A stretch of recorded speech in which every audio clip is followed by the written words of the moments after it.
everyone, and thank you for watching episode 50. Yay!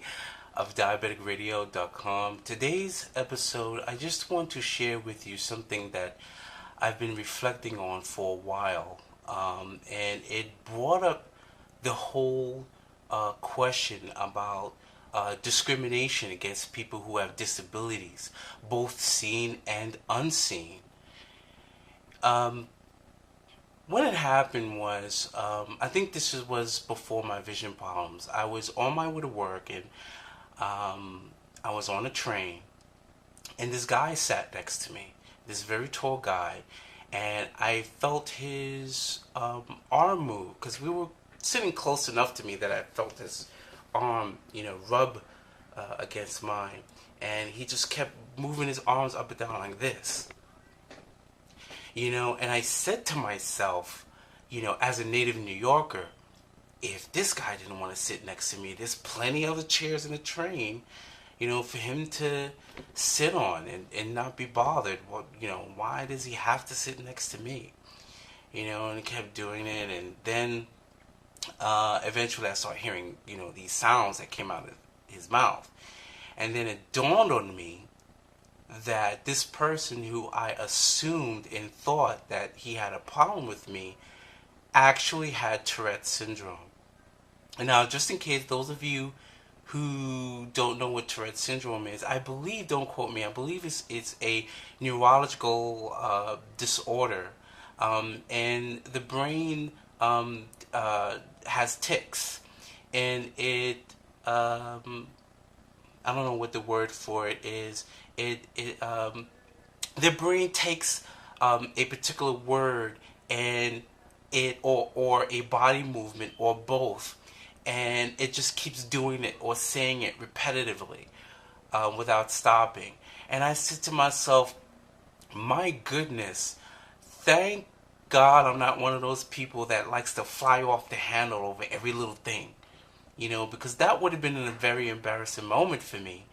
Because then I would have found out that person had no control of what he was doing because he had Tourette's syndrome. And I thought, my goodness, I started to reflect on my own disability, my blindness, because that's not something that is visible to people. If I didn't tell you that I was going blind back then, you would have never really known. At least I don't think.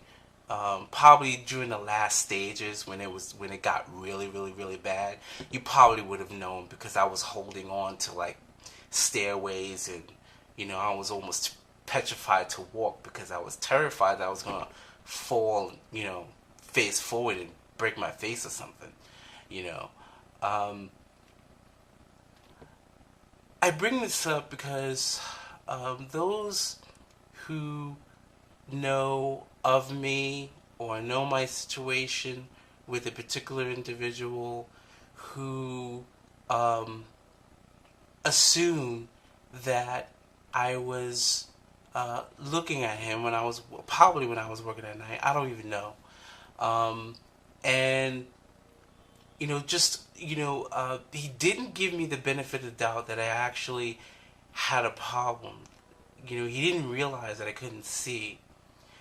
And, indirectly, this whole thing with my vision has taught me that there's a lot of guys, a lot of individuals who have a lot of insecurity problems, that's never been dealt with, and, we have a problem in our society where we just don't give people the benefit of the doubt of almost anything, and we have to work through that. And the only thing that I can think of, and this is in particular in the African American community, and I believe that a lot of this is because, a lot of people, number one, they don't read as much as they should.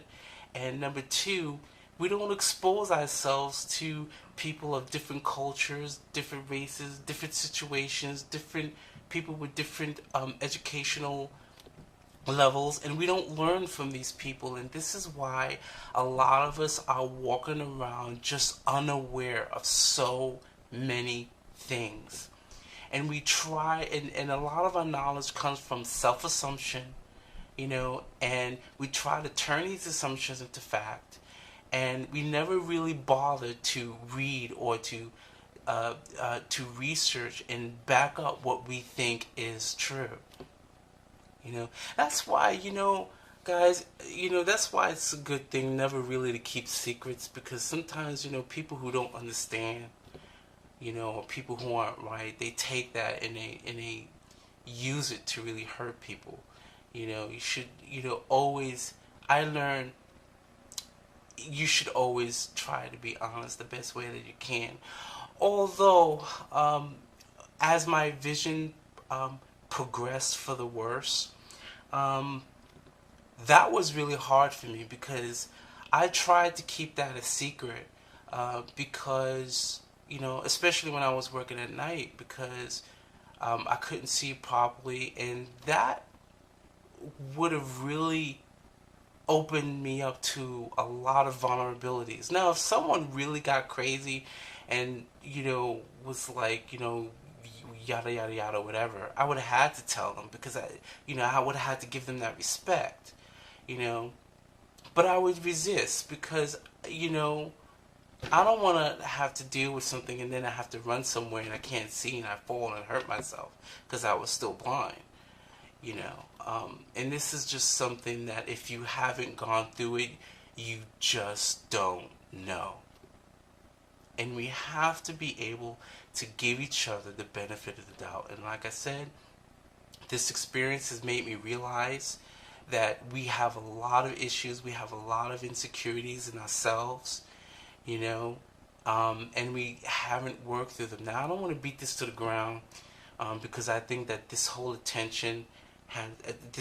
issue has gotten more attention than it deserves.